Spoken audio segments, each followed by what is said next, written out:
This first screen is a picture of what comes up when you click on my videos. Very weird, but that's what they do. This is the call for drilling. It worked very, very, very, very well.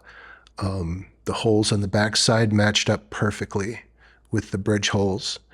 And when I went to the hardware store, I forget what I was going to buy. I picked up a piece of aluminum and I started working on getting the string ferrules, which is just one plate of aluminum. It's no plural, just one plate. And then the plate for the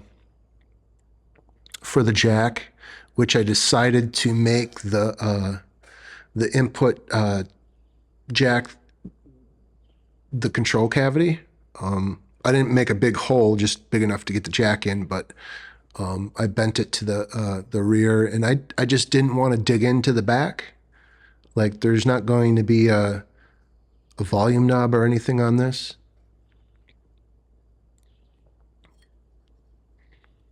So yeah, no holes in the back, just a plate for the strings. And yeah, it's going to be very nice. Got an ant on my computer.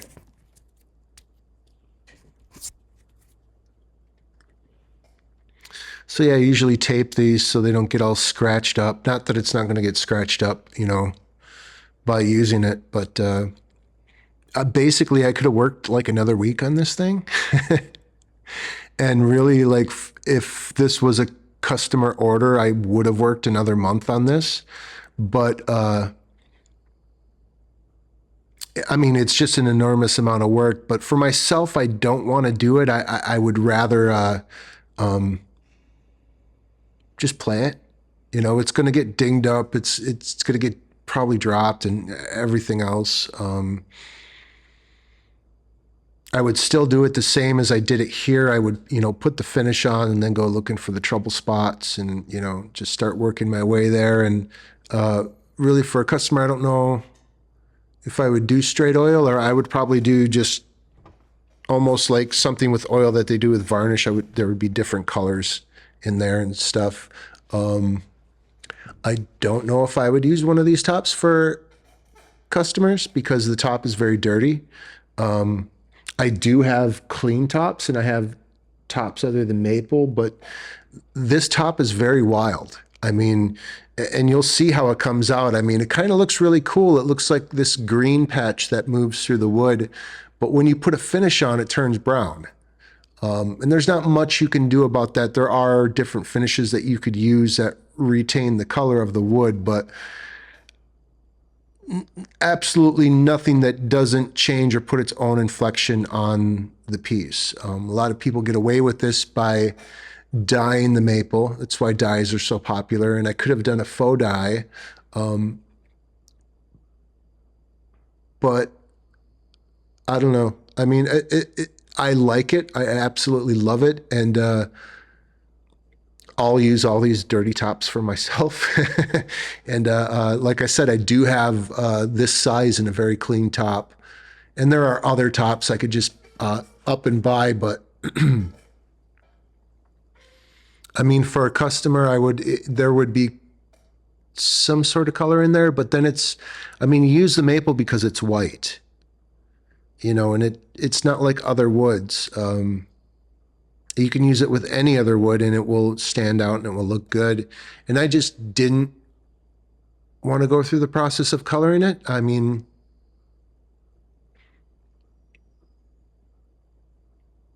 I thought maybe you could put some sort of painting on there, or maybe I could do some gold foil, which I got the gold foil in. I'm waiting on the glue, but I was going to gold foil these pieces. They had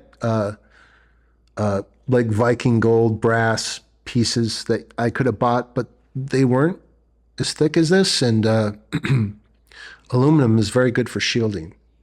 So, I mean, the only thing better than that is copper, which those plates that were gold probably were copper, but oh well. This is what I use. This is what I got. And yeah, I just wanted to to like gold foil them so they had that look, you know. But this is going to be a weird guitar. There's the bridge is there's no gold on the bridge. Not that I couldn't gold foil the bridge and everything else, which I might end up actually gold foiling all the metal pieces, if that is possible. But like for the straps and stuff, it's probably going to rub right off. The last guitar I did, I got horrible black marks where the strap goes. Yeah. But then I like just using the regular. I started using the fancy ones that they don't stick out, you know, the strap locks that are really cool. But I just like using this and using the old way. Once you start installing those strap locks, you figure out right away that they make noise.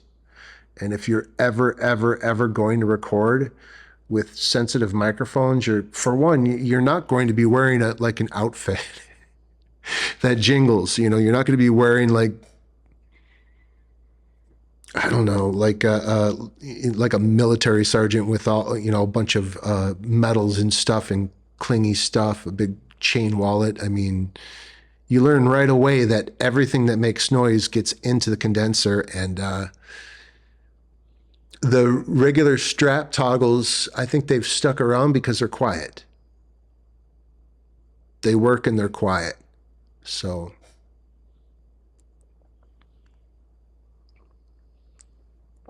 it's been a long time since I've used input jack like this. I don't know what the results are going to be. I'm very scared. Like, very scared of how this is going to sound. And I think it's just all those old fears coming back. You know, I started tinkering with guitars years ago, and before you could actually get a video to show you how to do something, and started just doing stuff with wiring guitars. Of course, I didn't try to build a guitar right away. But there was so much trial and error there, and then having to admit, like, I don't know what I'm doing at all. And eventually, you know, things came about, and you could actually get some, you know, somebody to show you how to do the wiring, do the soldering, and but then I basically just kept at it until I got it, you know. But yeah, there's this fear of doing all this work, getting it together, and oh, it don't work now. But I have the feeling that it's going to work. I have the feeling that the bridge is right in the right spot, even though I haven't put anything together yet or put the strings on this yet. All my guitars sit like that. In fact,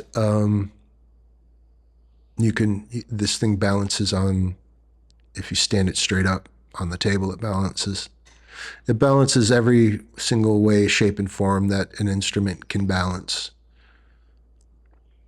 And there's still so much on the neck that, I mean, even if it didn't, or there was some problem by the time I put the tuners on, I could just take that little bit extra off because it's there to take off. So, I mean, the neck is, to say the very least, it's huge. It doesn't fit in a regular guitar holder neck. The beam that you see in my house that holds the guitars, those are all $1 pitchfork holders that you'd buy for your garage at the hardware store. And the ones that are outside are from my old bedroom when I was a kid, and those are actual guitar holders. And I bought those from the store, from the actual music store. And the neck does not fit in there. It does not fit in there. So, and I took I took a bunch more off the neck and carved the back really nice. And I took another pound of wood off the top, like just carved and scraped another pound off of her, shaped her up all nice. I mean, sometimes the things that you do go in a different direction, like you end up making it worse. But then the thing is there's always some extra work to do to get your look. And I basically I took the time to do that with the top. because by the time I was ready to finish it, I was like, oh, it looked better before I started doing that. And then I started working on the curve a little bit more. I made a couple curve tools for sanding and literally scraped another pound off of it. So as you can see, it looks pretty good. I'm still on coats, but basically the next video will probably be me playing it. So thank you guys for watching.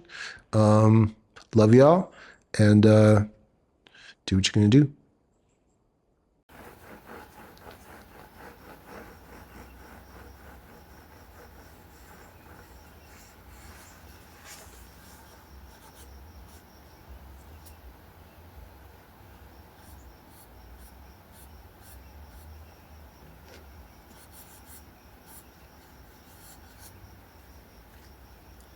Right.